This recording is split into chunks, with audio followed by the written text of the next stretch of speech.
Real, true evil is not something that can be recognized by every single person on this planet. And in honor of Domestic Violence Awareness Month and Halloween, let's talk about the victims of narcissistic abuse. I am one of them, so I would love to educate. When a narcissist has everyone else fooled but you, that's when you become enemy number one. And what normal people don't understand about leaving narcissistic abuse is this is nothing like leaving a regular relationship. Those people that are like, well, why can't you just get over it? Why can't you just walk around like your ex like nothing ever happened? You can't do that because you're literally traumatized. I mean, there's scientific research on this stuff, guys. Victims of narcissistic abuse present the same trauma responses as someone who has been in active combat in a war. Think about that for a second. That's insane. These people literally wreak havoc on your nervous system. I am 11 months into leaving a narcissistic relationship and my nervous system is fucking shot, okay? I can't have normal conversations with people. I'm still trying to process 18 years of gaslighting and manipulation and the ways that I did not see it.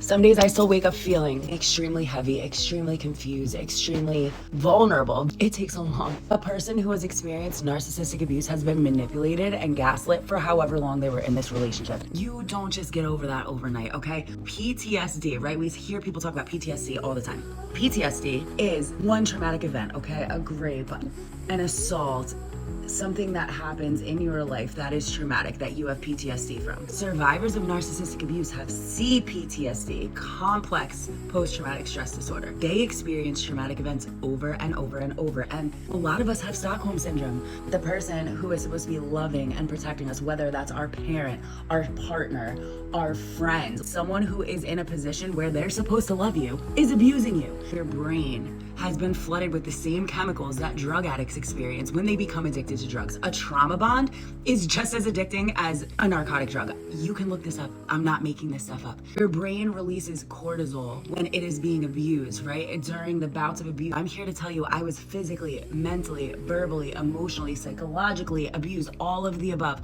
for 18 years of my life. Since I was 18 years old, the physical abuse is the least of our concerns. Like, it's what we can prove in a court of law. The psychological abuse and the mental abuse and the constant degrading you, devaluing you, making jokes at your expense and being like, oh, you're so sensitive, I was just kidding.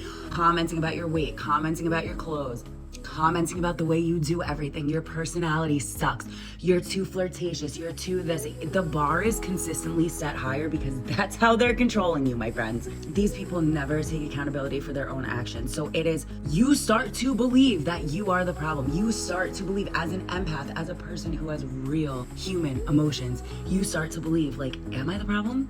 So when the veil is lifted and we start coming out of these relationships, it can be even more of a shock because you're trying to process what just happened to you. You're in this relationship living in fight or flight. You're literally in survival mode the entire time. You just keep going. I have children. Oh my God, is that hell? Because now they become the next victims of the manipulation, of the gaslighting.